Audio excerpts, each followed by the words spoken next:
দেখো ভাই, আমাদের মাননীয় মমতা ব্যানার্জি আজকে যে কথাগুলো বলছে সেই কথাগুলো কিন্তু বাস্তবে মিলে যাচ্ছে ভাই। দেখো, মমতা দিদির কথাগুলো আমার নিচে থাকা স্ক্রিনে ভিডিওতে দেওয়া আছে, অবশ্যই আশা করি সম্পূর্ণ কথাগুলো শুনে যাবেন।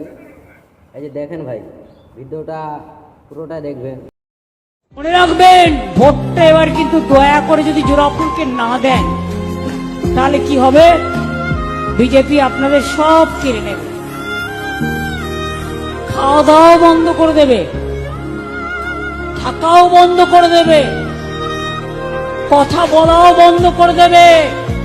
উত্তরপ্রদেশের মেয়েরা কি থানায় ডায়েরি করতে পারে না? কোর্টে গেলেও কোর্ট থেকে জ্বলন্ত পুড়িয়ে মারা হয়। আমাদের এখানে একটা দুটো আনফরচুনেট কেস হলে আমরা সঙ্গে সঙ্গে অ্যাকশন নিই, কিন্তু বিজেপি কোনো অ্যাকশন নেয় না। ওরা অত্যাচার করে তাকে সার্টিফিকেট দেয়, তাকে দলের এমপি এমএলএ বানায়, মিনিস্টার বানায়, আর মুখে বড় বড় কথা বলে। তাই মনে থাকবে আমি যে কথাগুলো বললাম।